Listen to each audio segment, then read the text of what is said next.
Bismillahirrahmanirrahim. Hello and welcome to lecture number 3 of Algebraic Topology.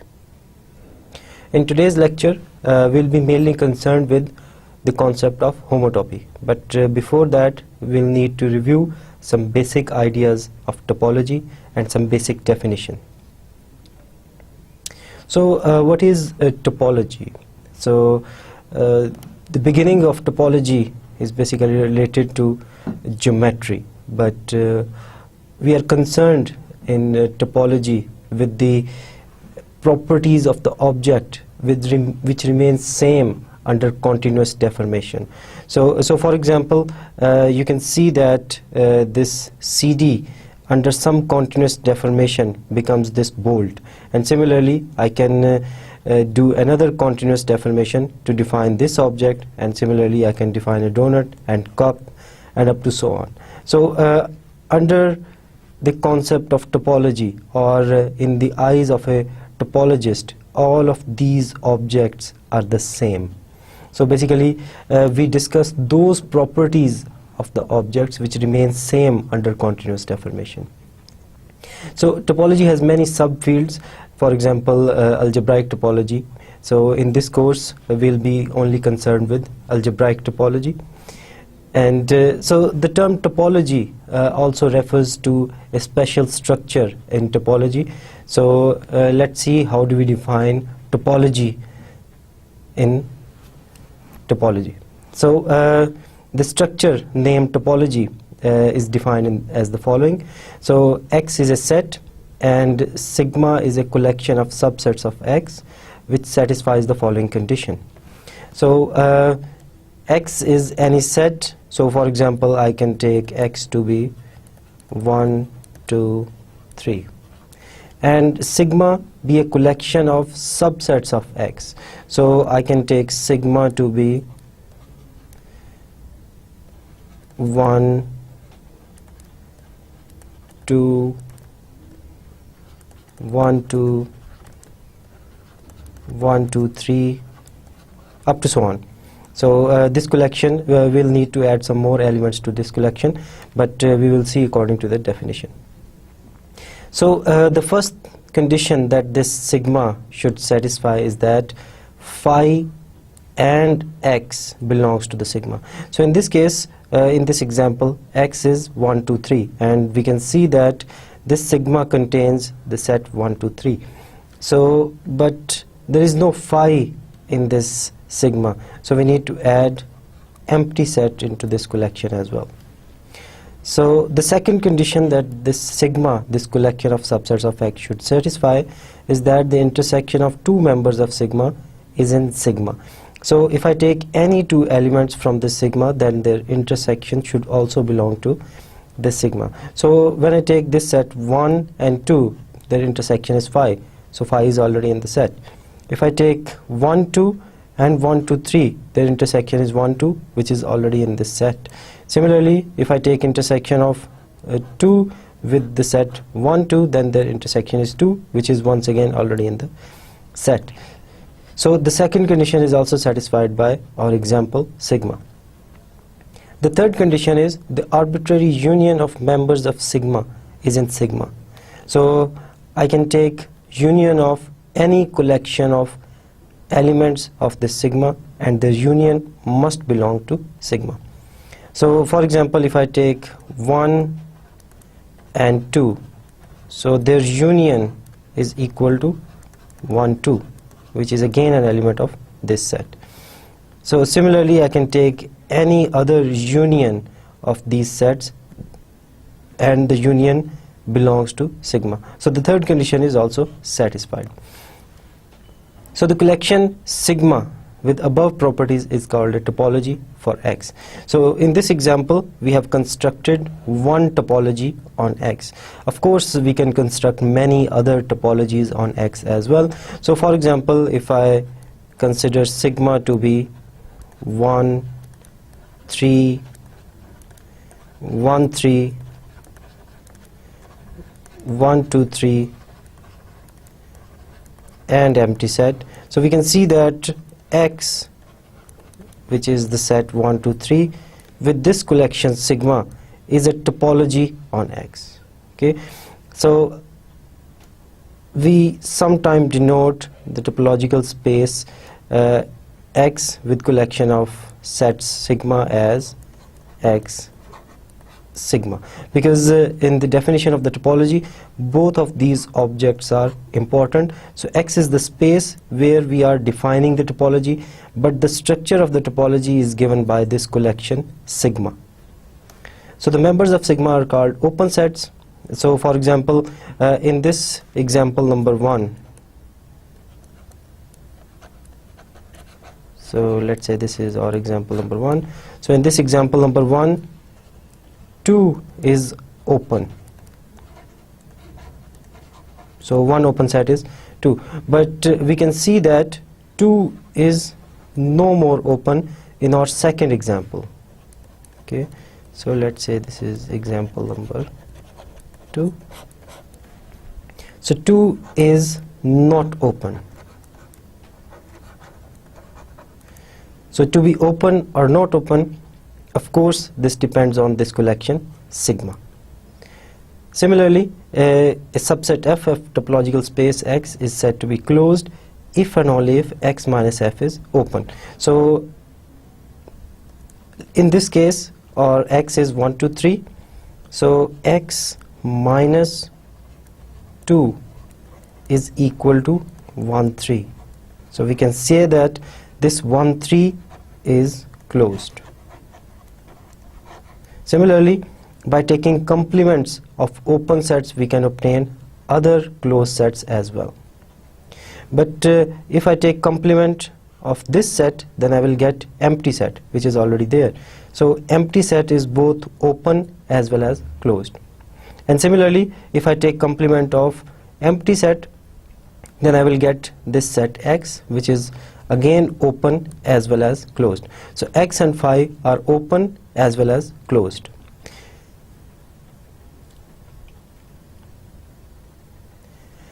Similarly, we can consider other examples as well.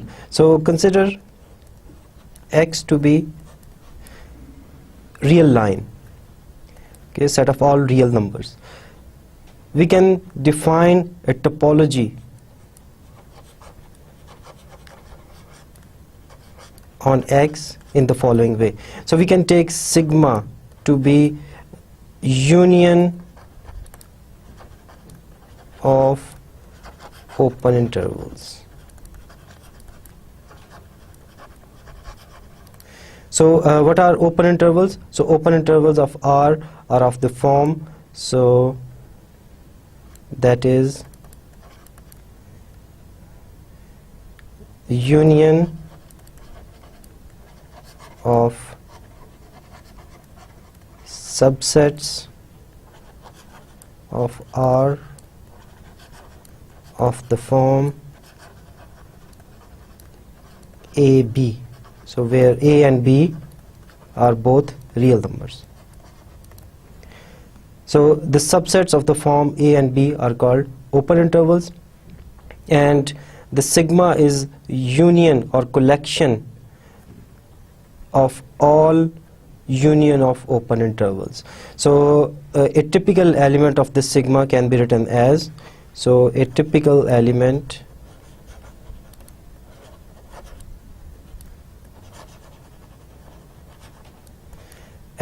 could be written as, so minus 1 to 0, union 10 to 100, union 500 to 10 raised to power 10. So it's union of 3 open intervals. So this is a typical element of this topology. So this topology is also called usual topology.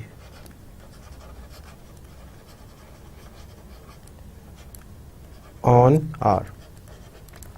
So in this topology, open sets are union of open intervals and closed sets are union of closed intervals. So for example, a typical closed set is, so a typical closed set. So take complement of the above open set and we will obtain union of closed intervals. So let's see. So what is complement of this? So the complement of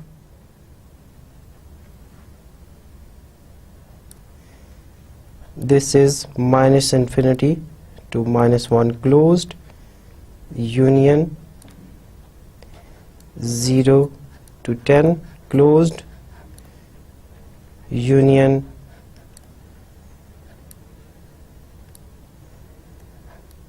100 to 500 closed, and union 10 raised to power 10 to infinity. So this is complement of this above set, and this is a closed set, and we can see that of course when it involves infinity then we can't close that side, so it's union of these closed intervals. So similarly we can find other closed sets as well. So this is an important example of topological space on real line. So closure of a set. Let X be a topological space and Y is a subset of X.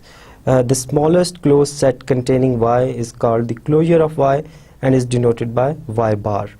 So when we say smallest closed set containing Y, so it means it has to be intersection of all closed sets containing Y. So these Fj's is a family of all closed sets containing Y. So for example, consider R with usual topology. So we have already seen that usual topology means the open sets are union of open intervals on the real line. So consider this set Y to be, let's say, this open interval. Now I need to find the closure of Y. So this is our question mark. So according to the definition, it has to be the smallest closed set containing Y, or the intersection of all closed sets containing Y. So what is the smallest closed set containing 0 to 1? So we have already seen that the closed sets are union of closed intervals. So what is the smallest closed interval containing this open interval 0 to 1? Of course, the smallest closed set containing 0 to 1 is 0, 1. So we can say that the closure of Y is basically 0 to 1. Similarly, we can find other examples where we have to find the smallest closed set containing that set. Induced topology is our next definition. We have a topological space and S is a subset of X. Then the topology on S induced by the topology of X consists of families of sets of the form U intersection S, where U is open in X, and hence the open sets in the induced topology on S are given by this. So what we are doing is, so for example, once again consider this usual topology. So with usual topology, where open sets are basically union of open intervals. So consider this set S, which is basically 0, 1 closed interval. Now we need to find what is usual topology, or what is induced topology under this usual topology. Okay, so according to the definition, the open sets are intersection of open sets of X with S. So we know that the open sets of the usual topology are union of open intervals. So what we are going to do is take intersection of open sets from this usual topology with this set S. Of course, this is going to become sets like this. So a typical set will be something like this. So 0 to, for example, 0.5 union,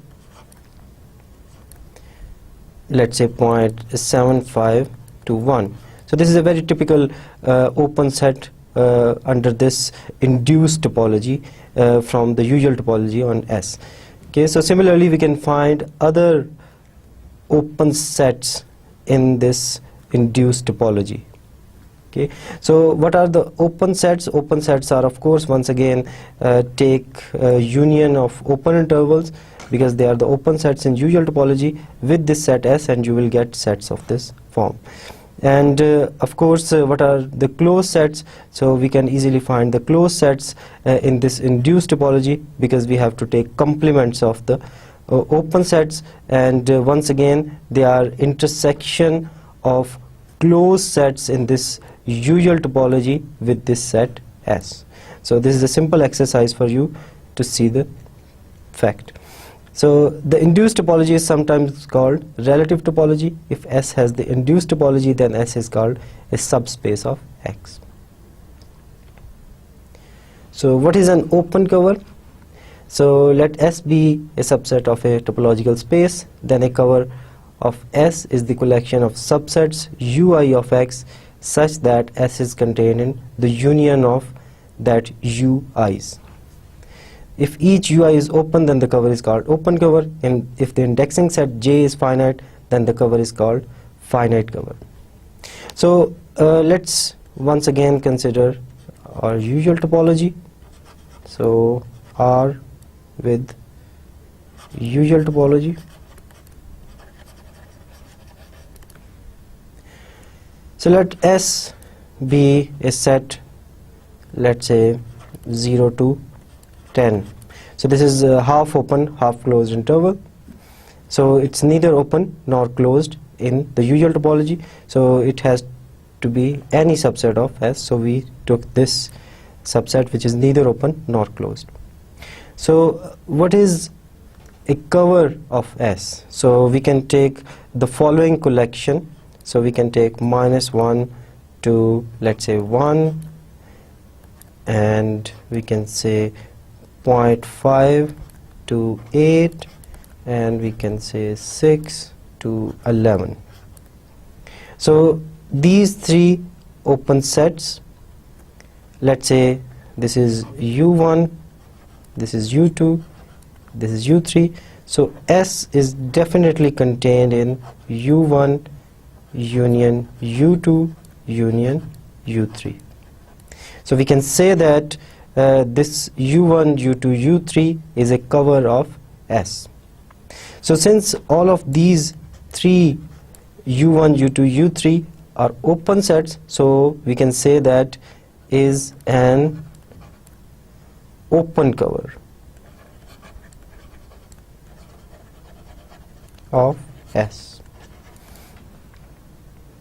And if the indexing set J is finite, then the cover is called a finite cover. So in this case, the indexing set J is equal to 1, 2, 3, because there are only 3 elements in the cover. So we can say that this indexing set J is finite. So that's why we can say that this is finite open cover of S. So U1, U2, U3 is finite open cover of S. So similarly we can find other examples. So for example, we can find examples where this indexing set J is not finite. So for example, if you want to find open covers of R, so we can find a cover which is not finite. Okay, so we can find open covers, many open covers which are not finite, and similarly we can find covers which are not open, etc., etc., etc. Our next definition is the definition of continuous function, which is very important when we are discussing topological spaces. How do we define it? So in most of the books, this definition, which we chose to be as a definition, is written as equivalent criteria, and the main definition is written as this. So due to its simplicity, we took this as our main definition of continuous function. So a mapping F from topological space X to Y is continuous if for every open set U of Y, F inverse U is open in X. So for example, so let's say this is X and this is my space Y, and this is this shaded area, let's say, is open in Y. So let's say this is U in Y, which is open. So the inverse image of this is this collection, so this shaded area in X. So if for U open, this inverse image is open. So if this happens for each and every open set in Y, then we say that this mapping is continuous. So let's consider some examples. So let's consider a function from R to R. So I'm taking R, this R under the usual topology and this R under the usual topology. So define this function F in the following way. So that's right, I'm taking this F to be identity function. So if I take any open interval in this Y, so in this case X and Y are equal, but if I take an open set in this codomain, so let's say my open set is AB, so this is my U, which is contained in Y, which in this case is R. So what is F inverse of U? So of course this is identity, so F inverse of U, which means F inverse of the open interval AB, is basically AB, which is open in X, which once again is equal to R in this case. So similarly, if I take inverse image of any open set in Y, then it will be open in X. So we can say that F is continuous.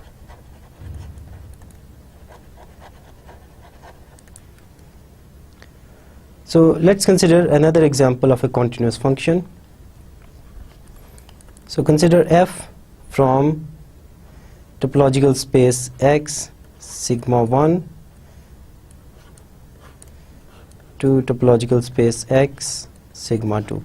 So where X is equal to 1 to 3 and sigma 1 is collection of open sets, so 1 2 1 2 1 2 3 and 5.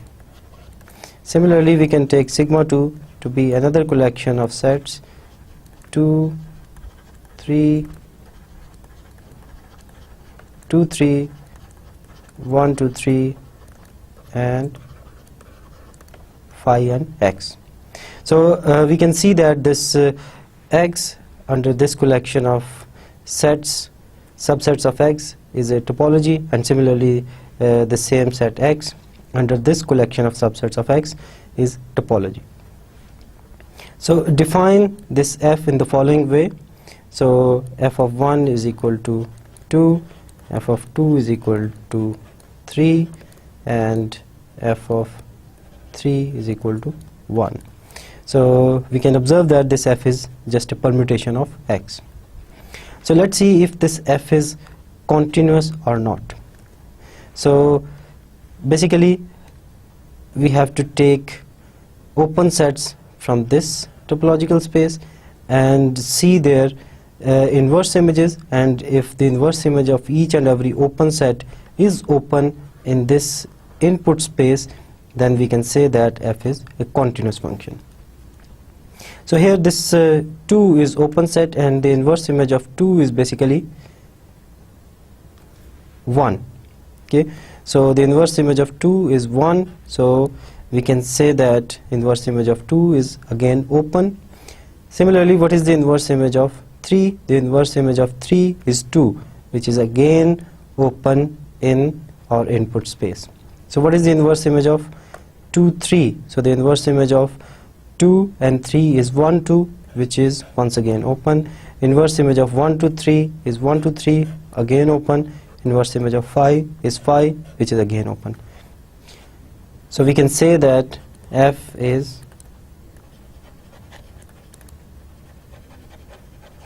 continuous function. Similarly, we can consider another example of a continuous function. Consider f from R under usual topology to R under usual topology, defined in the following way: f of x is equal to x square. So we can see that this f takes open sets from this R to open sets of this R. So inverse image of every open is open again. So this is a little exercise for you to check that the inverse image of open are also open. So I'm going to do a typical case. So f inverse of, for example, 0, 1. So we can see that the inverse image of 0, 1, so 0 is not included, so this is going to be a -1 to 0 union 0 to 1. So the inverse image of 0 to 1 is this. So we can also see this by observing the graph of this function, which is a parabola. So I took this 0 to 1 open interval, so we can see that these values are obtained when we take -1 to 0 and 0 to 1. So the inverse image of 0 to 1 is these values. So similarly, we can find inverse images of other open sets, and we will see that there are open sets in R in the input space, so that's why f is continuous function. So in general, polynomials from R to R under usual topology are continuous functions. So polynomials are continuous functions.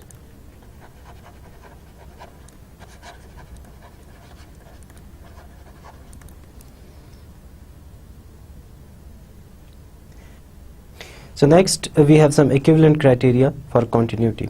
So as I said earlier in most of the books, so this criteria is taken as the main definition.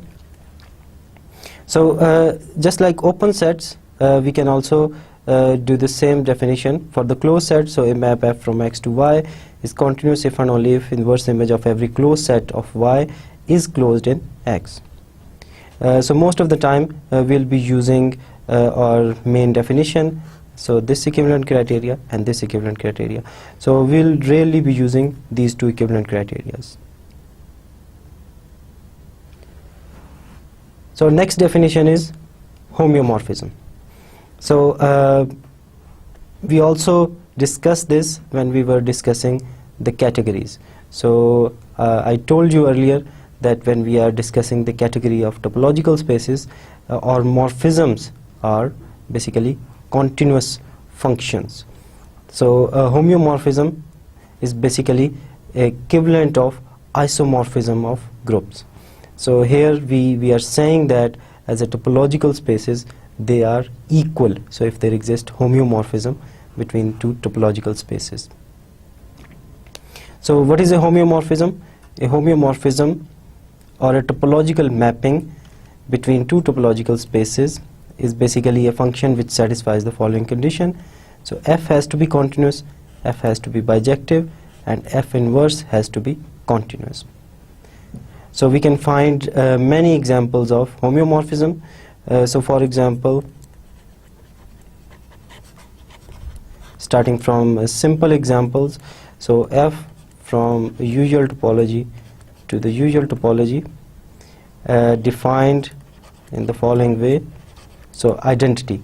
So we can observe that f is continuous, also f is bijective, also f inverse is continuous. So it's a very simple example of a homeomorphism. So R under usual topology is homeomorphic to R under usual topology. So let's go to some non-trivial examples now.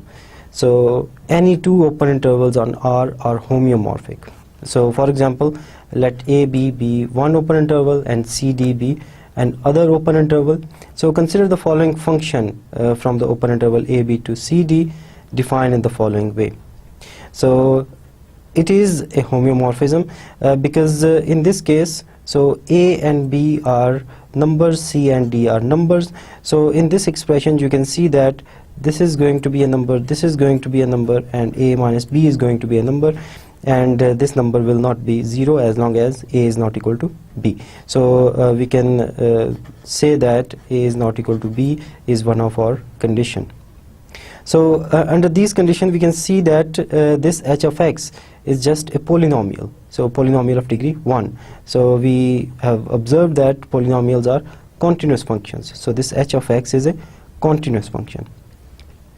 And we can also observe that since it's a linear function, so it is also a one-to-one and bijective function. So when I'm saying that it is linear, so it means that its graph will be a line in R2 plane, because this is AB, which is subset of real line, okay, and this is CD, which is again subset of real line. So this is C, this is D. So since this is a linear function, so it will be something like this, it will be a line. So of course we can observe that this is a bijective function. And next is the third condition is its inverse should be continuous. So how to find inverse of such functions? So just replace this h of x with x and this x with h of x, and you will find its inverse. Or let k of x be inverse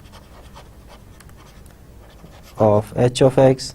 So how to find this k of x? So we can just replace this h of x with x and replace this x with k of x, and now find the value of k of x. C minus D plus AD minus BC divided by A minus B, A minus B. So we can find k of x in the following way: A minus B into x minus AD minus BC divided by C minus D. This is equal to k of x. So once again observe that this k of x is once again a linear function, because these are all numbers. AD minus BC is a number, A minus B is a number, C minus D is a number, and once again we have another condition that C should not be equal to D. So it's a linear function, so it's bijective, but in this case we just need to check its continuity. So as a polynomial it is a continuous function. So h of x is continuous, it is bijective, and its inverse is continuous. So we can say that this function h defined in this way is a homeomorphism from the open interval AB to CD. So we can say that any two open intervals are homeomorphic on R. So any two triangles in plane are homeomorphic. So in fact for two fixed triangles there is a unique affine transformation of the plane which maps the first triangle to the second. So what is an affine transformation? We'll be discussing them in a detailed way in our further lectures, but for the time being we can just say that it's a transformation which is a composite of a linear transformation and a translation. So we have already seen that what is a linear transformation, and a translation is just adding a vector to the application of this transformation. So basically what we are saying is A of x vector is just equal to some linear transformation, let's say t of x and translation. So this vector B is translation. So apply this t on this vector and add this translation to this application of the linear transformation. So in general this is our affine transformation. So there is a unique affine transformation taking one triangle to the other. So let's say this is our plane, and this is one triangle, and let's say this is another triangle. Then there is a unique transformation, affine transformation, taking one triangle to the other triangle, and so this will define a homeomorphism between these two triangles. So definitely when we will be discussing this affine transformation, then after that you will be able to see that why these affine transformation, in this case they will be invertible and the inverse is also continuous, and why this affine transformation is a continuous function. So next definition is compact. So a subset S of X is called compact if every open cover has a finite open subcover. So to be honest, it's a very difficult definition to apply. So the meaning of the definition is very simple. If every open cover has finite open subcover. But when we want to check that some topological space or some subset of a topological space is compact, then we always need to apply some equivalent criteria. So these are the equivalent criteria or some important results when we are trying to check that some subspace is compact or not. So a closed subset of a compact space is compact. Secondly, if X and Y are topological spaces, then X and Y are compact if and only if X cross Y is compact. And thirdly, and the most important result on the compactness, is the result by Hein-Borel, and it's also called Hein-Borel theorem. So a subset of Rn is compact if and only if it is closed and bounded. So according to this result, if I want to see that what are the compact sets of R, for example, then they have to be closed and bounded. So closed means they have to be union of closed intervals, and bounded means they have to be bounded. So for example, if I take minus infinity to 1, it is closed but it is not bounded, so not compact. So we can easily say that it is not compact, because this is if and only if condition. If it is it has to be closed as well as bounded if it is compact. If it is if one of the condition of closed and boundedness is relaxed, or in this case this is not bounded, so it is not compact. So similarly 1, 2, it is a closed interval which is bounded, so it is bounded between the two numbers, for example 1 and 2, so that's why it is closed and bounded, so it is compact set according to Hein-Borel theorem. Okay. So continuous image of a compact topological space is compact. So it's a very deep result. So it says that compactness is a topological invariant. So if we have a topological space which is compact, and when I take its continuous image, so continuous image means, so for example f is a continuous space from, so for example f is a continuous function from x to y, and if x is a topological space, then f of x, which lives inside y or which is subset of y, is also compact. So this means that compactness is a topological invariant. Our next definition is connectedness. A topological space is connected if X is not union of non-empty disjoint open sets. So the interval a b, which is a closed interval, is connected because we cannot write it down as union of two open sets, union of two disjoint open sets. But we can consider another example which are not connected. So for example, consider this topological space minus 10 to 0 union 0 to 100. So it's union of two open intervals, and these two open intervals are disjoint. So we can easily observe that this topological space can be written as union of two disjoint open sets. So we can say that it is not connected.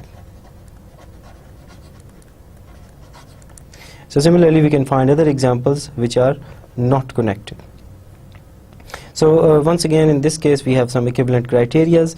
if x and y are topological spaces, then x cross y is connected if and only if x and y are connected.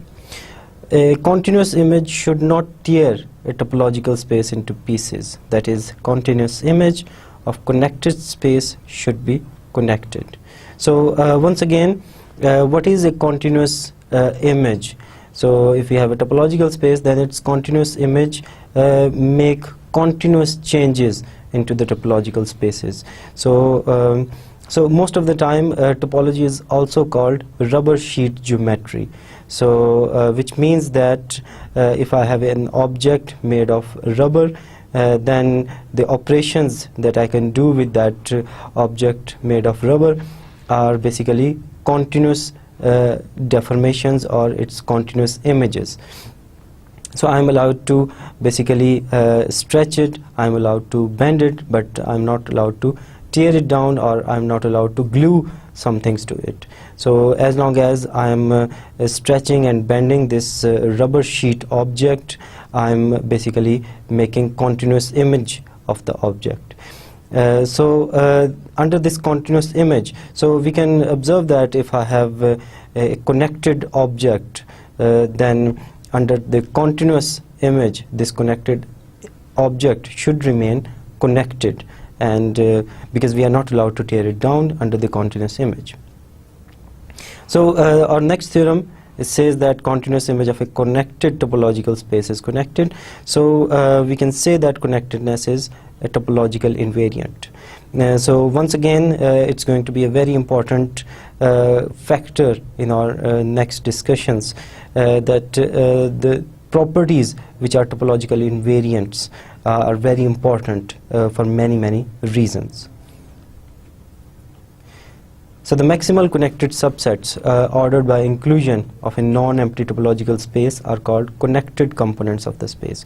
So for example, if I have a topological space, for example a union of these three open sets, then this is basically a connected component, this is another connected component, this is another connected component. Of course, if I have one big topological space which is connected, then there is only one connected component, which is the topological space. But if it is not connected, then we can write it down as union of connected components. So in our previous example from -10 to 0, union 0 to 100. So in this example, it is not a connected topological space.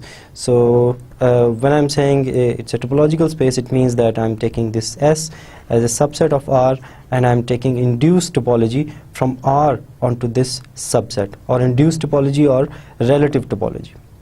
Okay, so this set S is a topological space under this induced topology. So it is not a connected space. So if it is not connected, then we can write it down as union of connected component. So we can observe that this open interval is connected component. Okay, so it cannot be written as union of two open sets. So this is our first connected component, and this is our second connected component. So this disconnected topological space S has two maximal connected subsets. So -10 to 0 and 0 to 100. So to show that x and y are homeomorphic, we need to find a homeomorphism between them. Of course, what is homeomorphism? We need to find a function f which is continuous, bijective, and f inverse is continuous. But if we want to show that two spaces are not homeomorphic, we need some topological invariant. Okay, so of course this is one of the importance of our topological invariants.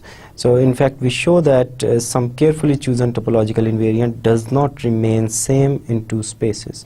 So for example, if I have one topological space which is the shape of this x, and we have another topological space which is the shape of this y.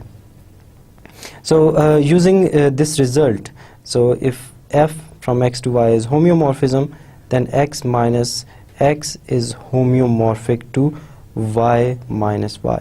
So if we have two topological spaces which are homeomorphic, then taking one point out from this set x, that space should be homeomorphic to taking y and then taking out f of x from this y. Okay, so if, for example, this space x is homeomorphic to this space y, then according to this result, if I take out this central point of intersection, which is named as x naught, then this space should be homeomorphic to, by taking y out this f of x naught.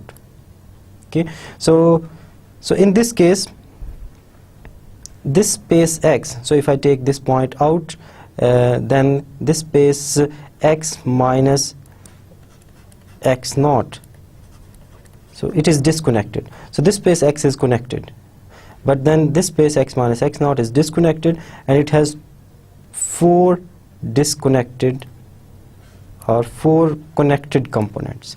Okay, so this is first, this is second, this is third, this is fourth. So it has four connected components. Okay, so but what about y minus f of x naught? So y minus f of x naught has three connected components. So in this case, they will be something like this. So 1, 2, 3. So there are three connected components of y minus f of x naught. So of course you can say that if I vary the image of x naught, so if I vary the image of x naught, so for example, if I take the image of x naught to be this f of x naught, then in this case the connected components will be just two. So first component will be this, and the second component will be this. So something like this. So first component and second component. So which is still which is lower than 3. Okay, so the point is, if I take images of connected components, then I should get connected components, because connectedness is a topological property, and a continuous image of a connected space is connected. So this x minus x naught has four connected components. So the image of this first connected component 1 should be a connected component. So image of this connected component 2 should be a connected component, and the image of this connected component 3 should be a connected component, and similarly the image of this fourth connected component should be also a connected component. So we should get four connected components under the image. So when we are mapping x to y, so I should get four connected components. But in this case, we can observe that if I take f of x naught to be any point on this y, then I can't get more than three connected components. So which means that according to the topological invariance of connectedness, I can say that this space x is not homeomorphic to this space y. So let's consider another example. So take this set S to be collection of complex numbers with their mod equal to 1, and take this interval 0 to 1, which is half open, half closed interval, and define this map from 0, 1 to S in the following way: f of t is equal to e raised to power 2 pi I t. The function f is continuous because we know that this is exponential function, and is bijective as well, but the inverse of f is not continuous.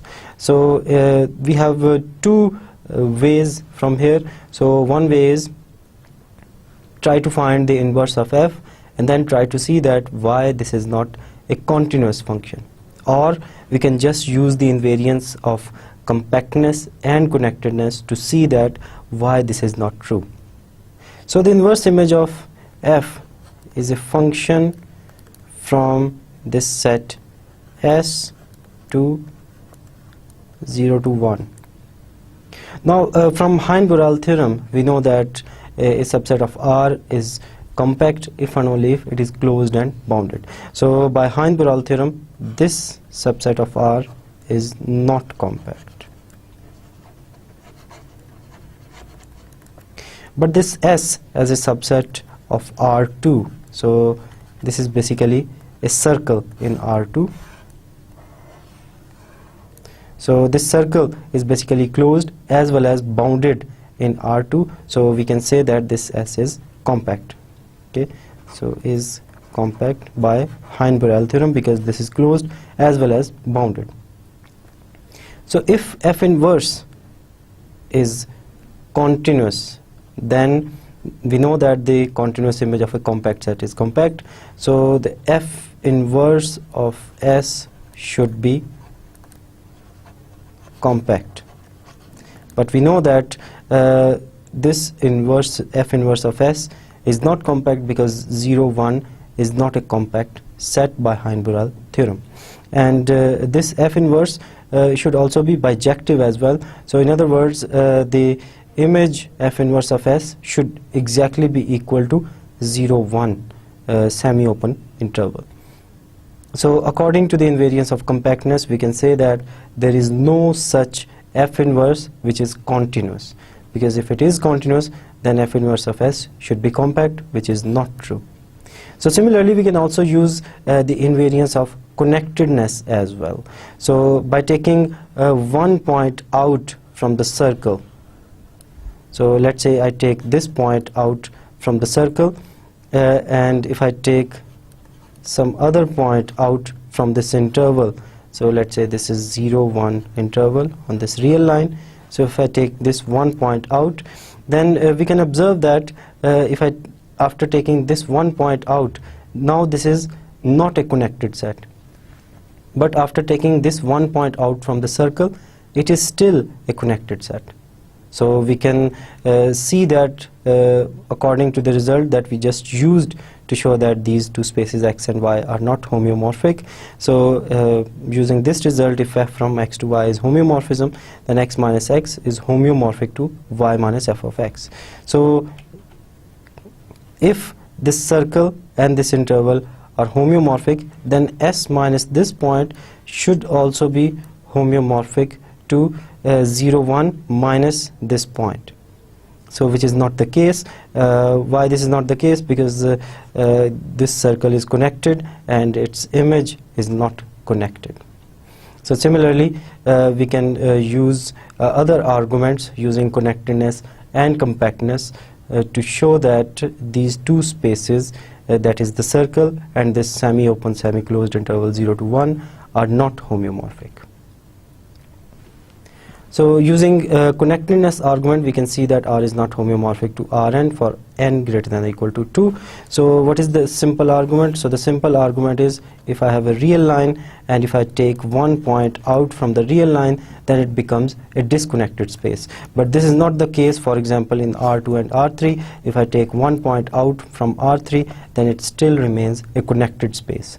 And similarly, if I take one point out from R2, then it still remains a connected space. So using these arguments and using invariance of connectedness and compactness, we can see that R is not homeomorphic to R2, R3 and Rn for n greater than or equal to 2 in general.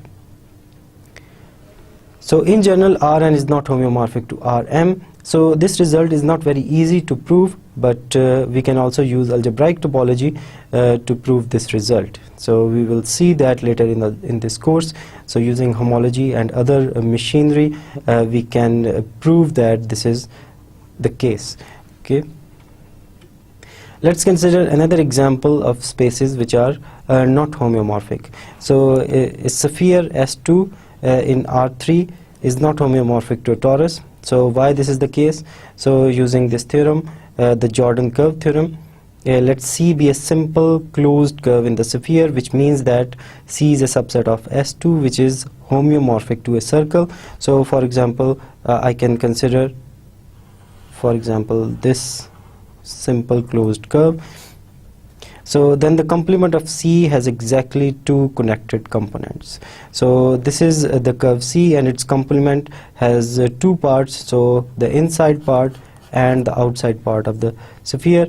So it has two connected components, but if I take a simple closed curve on a torus, then it is still connected.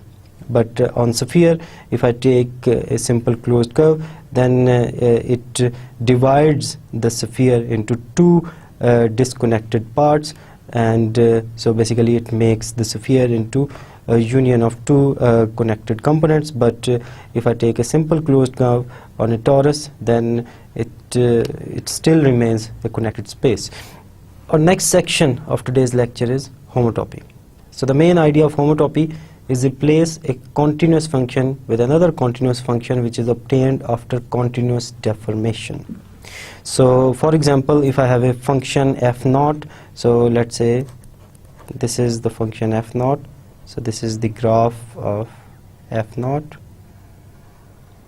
So of course in different spaces the graph of f0 will be different, but let's consider f0 is given like this. And we have another function, let's say f1, so represented by this curve. Let's say this is the function f1. So f0 is homotopic to f1 if we can continuously deform this f0 into f1. Okay, so mathematically speaking, if x and y are spaces and if f0 and f1 are continuous maps from x to y, then f0 is homotopic to f1, denoted by f1 homotopic to f1 if there is a continuous map f from x cross y, I to y. So here basically I is equal to 0 to 1 closed interval, such that f of x is 0. So this is the function f of x 0, so which is equal to f of x, f0 of x, and this is the function f of x1, which is equal to f1 of x. So such a map is called homotopy. Okay, so one often writes f from f0 to f1 or f0 homotopic to f1 if one wished to display a homotopy as well.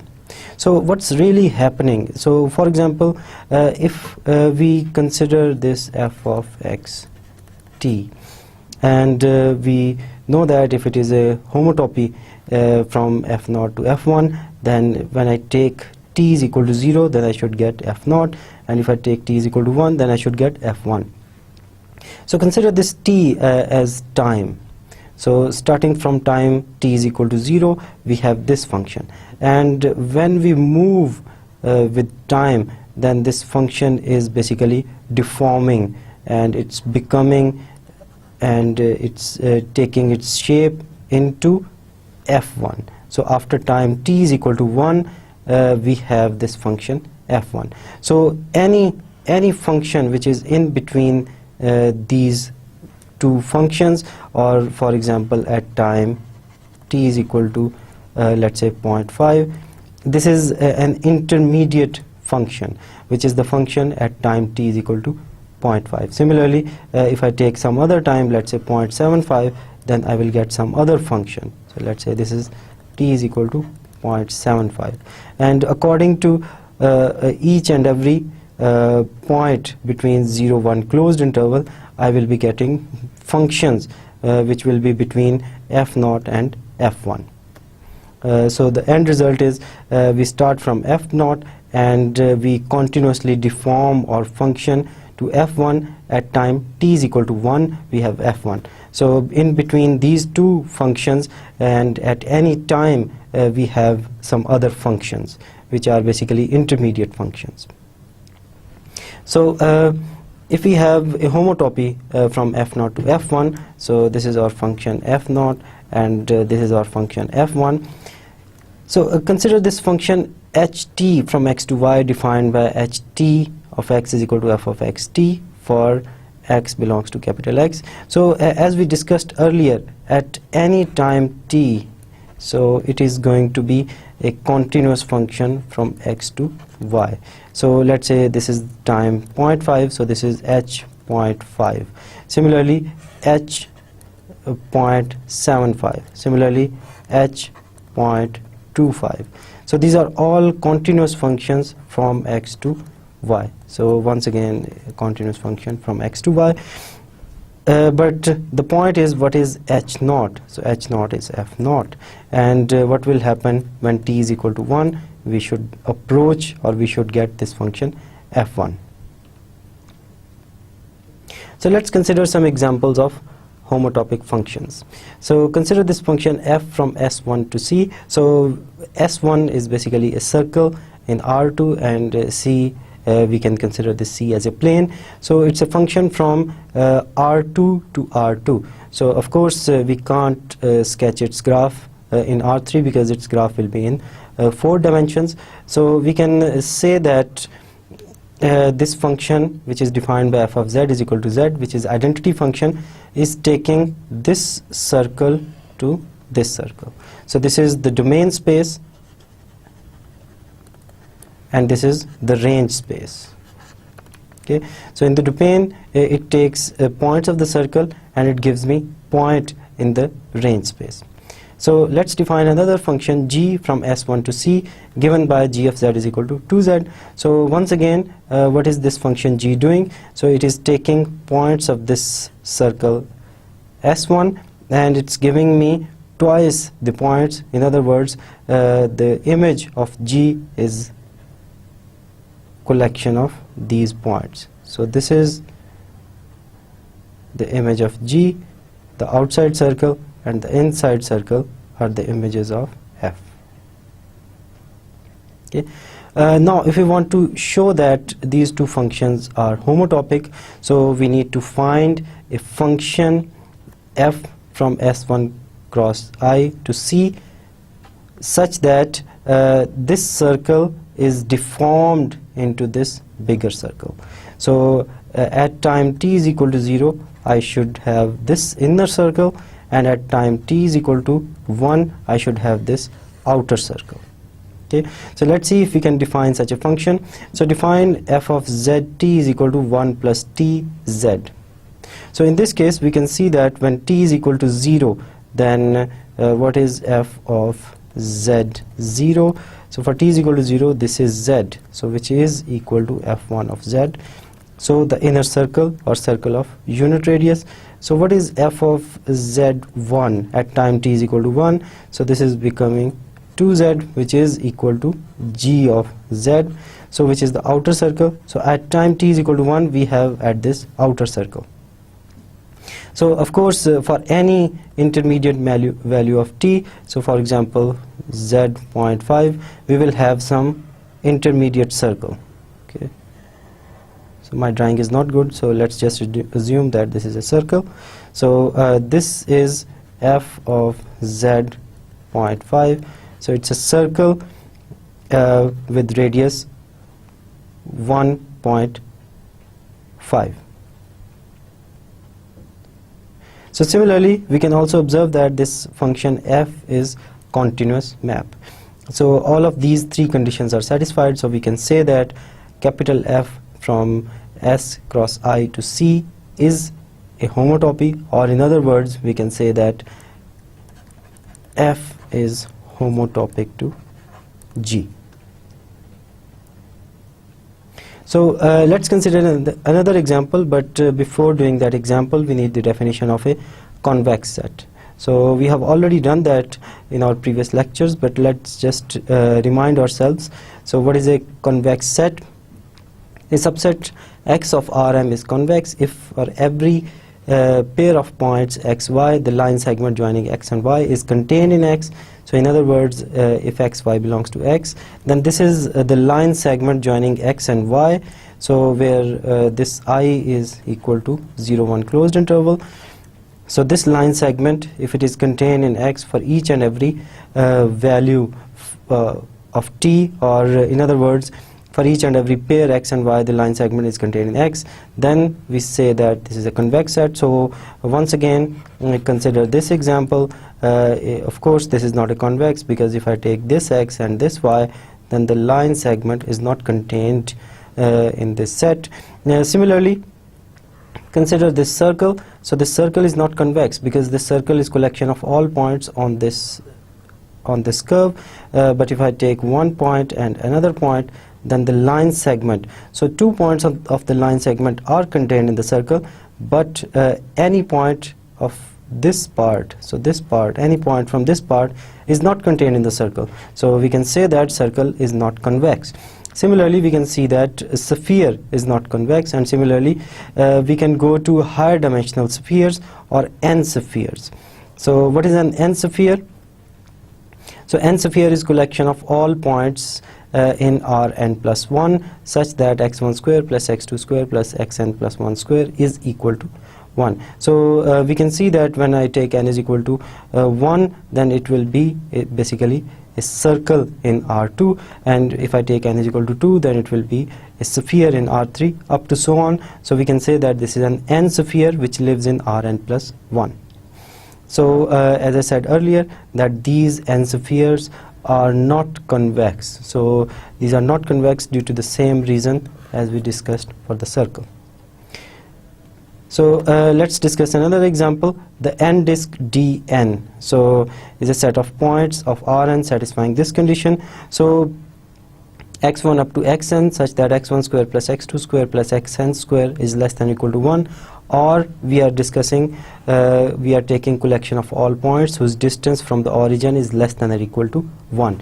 So of course when we discuss R2, then this set is going to be a unit disk, so collection of all points inside this unit circle. So we can observe that if I take one point and another point, then the line segment joining them is totally contained in this D2. Okay, so similarly we can observe for other pairs of points in D2 that the line segment joining them is always contained in D2. So D2 is convex. Similarly we can see that D3 which is sphere and all of its inside points, so basically it's a solid sphere, is also convex due to the same reason. If I take any two points, then the line segment joining them is contained in the sphere. So it is basically, so Dn, the n disk, is convex set for every n. Okay, so let's C be a convex set, and let Fg be continuous functions from x to c. Then f and g are homotopic. In fact, there exists a function f from x cross I to c defined in the following way. So f of x t is equal to 1 minus t f of x plus t g of x. So observe that f of x 0 is f of x. Of course, when we take t is equal to 0, then we will get, okay, so f of x 0, so 1 minus 0 is f of x, and this t is 0, so it becomes plus 0 into g of x, so which is equal to f of x. Similarly, if I take x1, then this is 0 f of x plus 1 into g of x, which is equal to g of x. Also f of xt is a continuous function. So what's really happening here? So if I have a convex set, so for example take this set, so we can see that it is a convex set.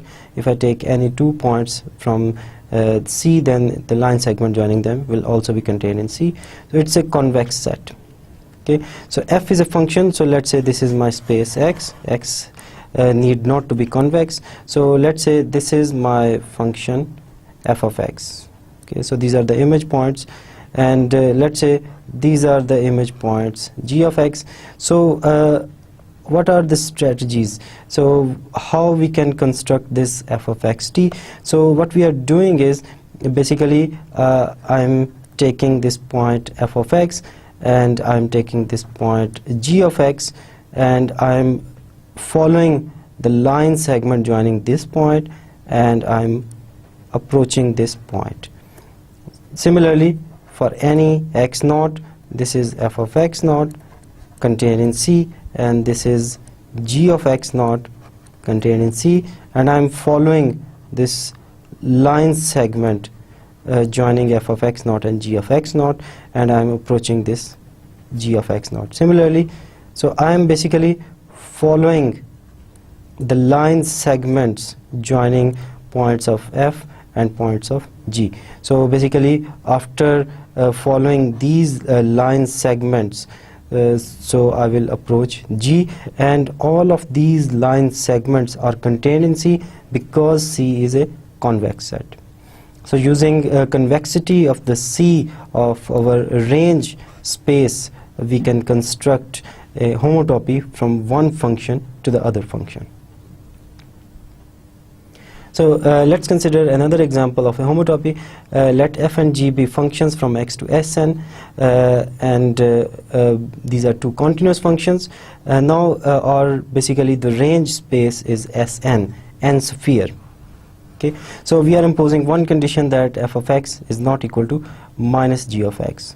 Okay, so in other words, what we are trying to say that is if this is f of x, okay, and its antipodal point, so antipodal means its exactly opposite point on the sphere is minus f of x, okay, but this minus f of x is not equal to g of x. Okay, so similarly, if this is f of x naught, then this is minus f of x naught, but we are saying that this is not equal to g of x naught. So we are saying that f of x and g of x are homotopic in this case under this condition. So the only condition we imposed on this f and g are that they are never antipodal points. So antipodal means this is f of x naught, this is minus f of x naught, so this minus f of x naught is not equal to g of x naught for each and every x naught. So let's define this function f of x t, defined in the way 1 minus t f of x plus t g of x, 1 minus t f of x plus t g of x. So observe that it is more or less the same function, but we are defining this value by its magnitude. So when we are defining this value by its magnitude, so in other words we are saying that this output is going to be points on the sphere, because if f of x and g of x are points of Rn plus 1, because this is the space where Sn lives. Okay, so 1 minus t f of x plus t g of x are going to be is going to be a point of Rn plus 1, and I am dividing this point by its mod by taking it as a vector of Rn plus 1. So if I divide a vector by its mod or norm, then I get a unit vector. So if it is a unit vector, then it must live on Sn. Okay, so since f of x is not equal to minus g of x, so that's why this denominator is never going to be 0. So now we can easily observe that if I take t is equal to 0 in this function, so when t is equal to 0, then the numerator becomes f of x and the denominator becomes f of x mod. So why f of x mod is 1? Because f is a function from x to Sn, and the image f of x is a point on the sphere, so its mod or norm should be equal to 1. And similarly, using the same argument, we can see that f of x1 is equal to g of x.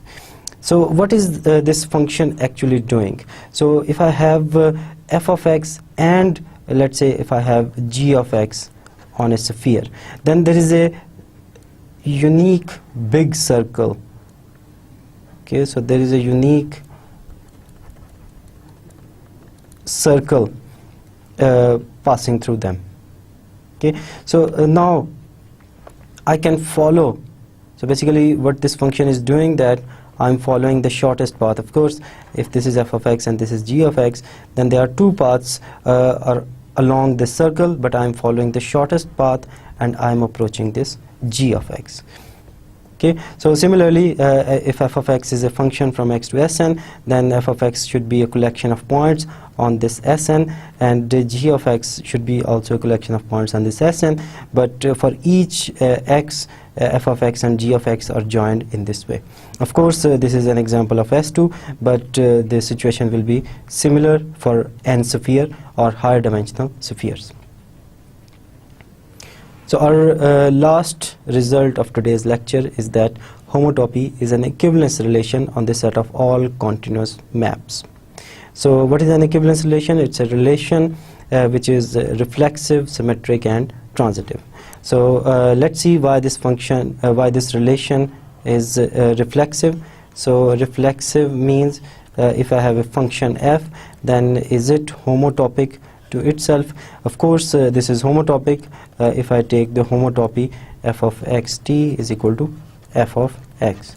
So for t is equal to 0, it is f of x. For t is equal to 1, it is f of x, and it is continuous as well because f is continuous. So why this is symmetric? So it is symmetric because if we have a homotopy f from f to g, now we want to show that if f is homotopic to g, then there is a homotopy from g to f as well. So let's define a homotopy g of xt which is equal to f of x1 minus t. So in this case, observe that, so what is g of x0? So which is equal to f of x1. So what is f of x1? So if this is homotopy from f to g, then f of x0 should be equal to f, and f of x1 should be equal to g. So if we define g in the following way, then g of x0 is equal to g, and g of x1 which is equal to f of 0. So 1 minus 1, sorry, f1 minus 1 is 0, so f of x0 is equal to f. So similarly, we can see that if capital F is continuous, then this G is continuous. So if F is homotopic to G, then G is homotopic to F. So the next, we have to show that it is transitive. So for transitivity, we have to show that if F is homotopic to G using homotopy, for example, F, and G is homotopic to, let's say, H using homotopic, let's say, capital G, then we need to show that, okay, so to show that F is homotopic to H. Okay, so we need to find a homotopy H of xt, okay, such that H of x0 is F and H of x1 is H, and they are also continuous. So let's define H of xt in the following way: f of x 2t, okay, so where t varies from 1 by 2 and 1, and similarly g of x 2t minus 1, where t varies from 1 and 1 by 2. So what is h of x0? So in this case, h of x0 is so 0, sorry, this is 0. So 0 belongs to this interval, so which means that f of x0, so f of x0 we know that is f. Similarly, what is h of x1? We can see that 1 belongs to this interval, so if t is equal to 1, then g of x1. So what is g of x1? So we can see that g of x1 is h. Also, there is only one point where these two components of this piecewise function are overlapping, so that's the point where t is equal to 1 by 2. So when t is equal to 1 by 2, we have f of x. So when t is equal to 1 by 2, we have this f of x1, and when t is equal to 1 by 2, we have g of x0. So what is f of x1? It is equal to g, and what is g of x0? It is equal to g. So when t is equal to 1 by 2, we have g, which is a continuous function. So on the overlap, there is no problem, and since g, f, g and h are all continuous function, so that's why we don't have any problem. So on the overlap, they are also continuous, otherwise f is continuous and g is continuous, so h of xt is continuous. So we have a homotopy from f to h, so it is also transitive. So we can say that homotopy is an equivalence relation, which means that if we fix our spaces x and y, then set of all continuous functions from x to y can be divided into classes. So what are the classes? Where each class contains homotopic equivalent functions. So we will continue with the discussion of our homotopy. So in particular, we will be considering the h-top or homotopic category. So in this particular example, we can see that a cup is homotopic to a donut, So of course we'll not be doing the mathematical details of this example, but this is just for your illustration that that's how one space can be continuously deformed into another. So that's why in this case this cup is homotopic to this donut. So this is the end of the lecture. Thank you very much, and Allah Hafiz.